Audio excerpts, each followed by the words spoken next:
Shalom,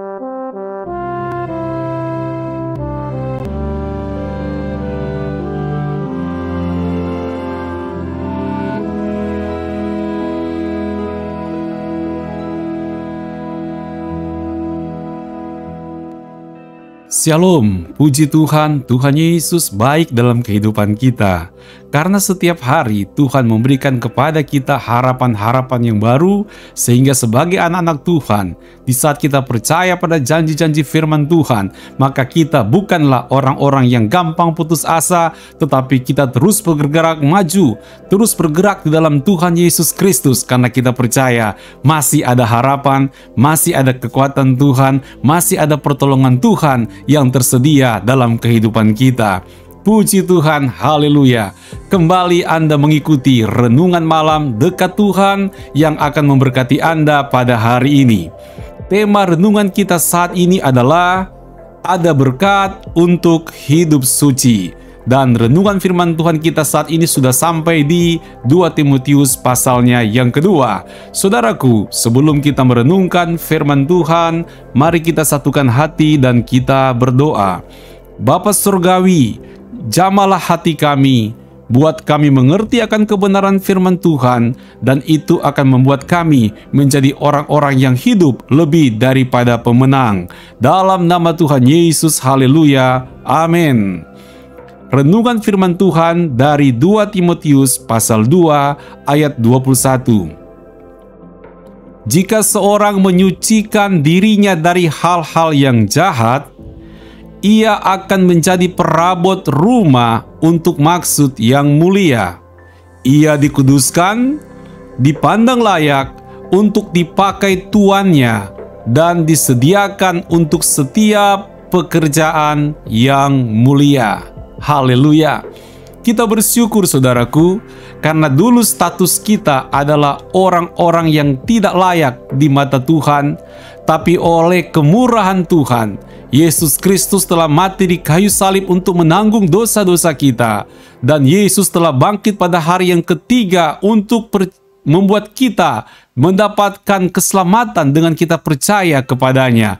Dan saudaraku, status kita sebagai anak Tuhan yang telah dilayakkan oleh darah Kristus, sungguh-sungguh ini menjadi berkat yang besar dalam kehidupan kita. Namun demikian, status kita sebagai orang yang telah disucikan oleh darah Kristus harus kita nyatakan dalam tindakan kita sehari-hari. Harus kita tunjukkan juga dalam kegiatan kita setiap hari. Harus kita wujudkan juga dalam berbagai aktivitas kita. Aktivitas harian kita tunjukkan hal tersebut. Dan inilah yang dimaksud dengan ibadah yang berkenan di hadapan Tuhan. Dan saudaraku dalam kasih Tuhan Yesus, ketika kita ambil bagian dalam hal ini, ternyata ada berkat bagi kita.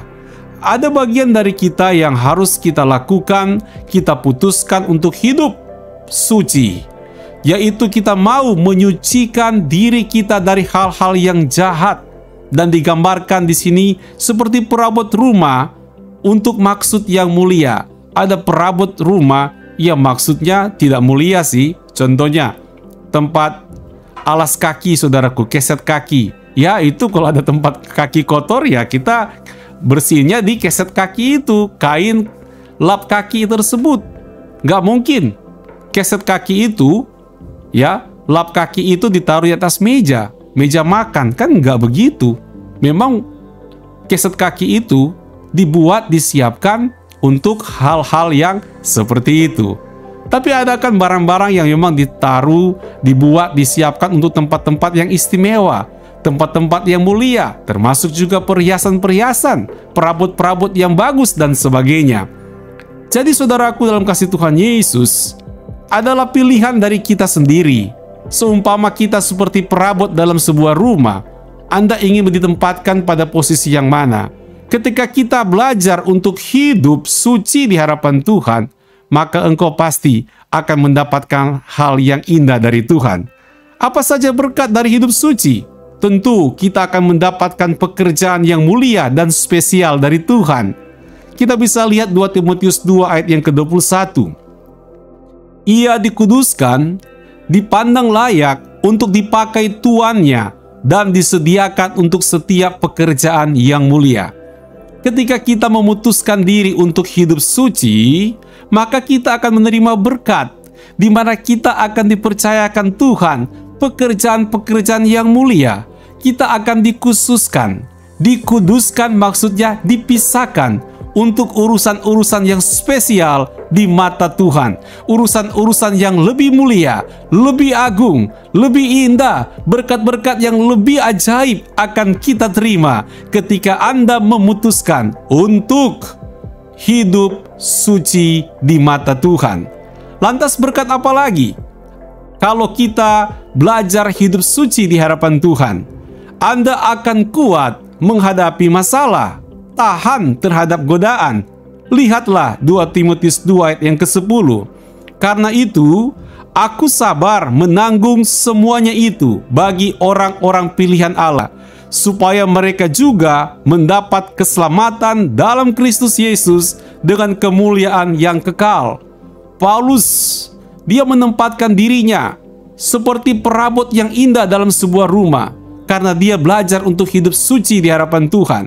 Sehingga ketika ada masalah, Paulus bisa sabar menanggung semuanya itu. Dia kuat menghadapi masalah. Paulus tahan terhadap godaan. Saya percaya hidup ini ada banyak godaan. Ada saja masalah-masalah yang muncul. Tapi selama kita melatih diri, memutuskan untuk hidup suci di hadapan Tuhan, maka engkau pasti kuat menghadapi masalah. Engkau tahan menghadapi godaan karena sudah melatih diri untuk hidup suci di hadapan Tuhan. Lantas apalagi berkat dari orang yang hidup suci? Yaitu mereka adalah orang-orang yang sudah Tuhan sediakan untuk menikmati hidup yang penuh dengan damai. 2 Timotius 2 ayat 22 berkata, sebab itu, jauhilah nafsu orang muda, kejarlah keadilan, kesetiaan, kasih, dan damai bersama-sama dengan mereka yang berseru kepada Tuhan dengan hati yang murni. Ketika kita belajar hidup suci di hadapan Tuhan, hatimu juga akan dimurnikan. Maka seruan-seruanmu juga di hadapan Tuhan akan didengar, dan otomatis hati yang murni selalu siap untuk menikmati damai dari Tuhan. Saudaraku, ketika engkau merasa kok gelisah aja nih hidup, gak tenang, pikiran galau dan sebagainya, hatimu galau, jangan-jangan karena engkau belum memurnikan hatimu. Ayo segera murnikan hatimu, minta Tuhan sucikan hati kita, maka kita dapat menikmati damai Tuhan yang besar dan ajaib. Tuhan Yesus memberkati. Mari kita berdoa. Bapa Surgawi, berkatilah anak-anak-Mu agar kami sungguh-sungguh menikmati berkat dari hidup yang suci dan kudus di hadapan Tuhan. Berkati umat-Mu Tuhan ketika mereka beristirahat malam ini. Bangun besok pagi dengan tubuh yang diberkati, dengan harapan yang baru bersama Tuhan. Dalam nama Tuhan Yesus, haleluya, amin. Puji Tuhan, terima kasih karena Anda telah mengikuti renungan malam dekat Tuhan. Ayo jadi orang-orang yang diberkati oleh Tuhan dan siap untuk menjadi berkat bagi banyak orang. Selamat malam, selamat beristirahat, sampai bertemu kembali besok malam. Tuhan Yesus memberkati, shalom.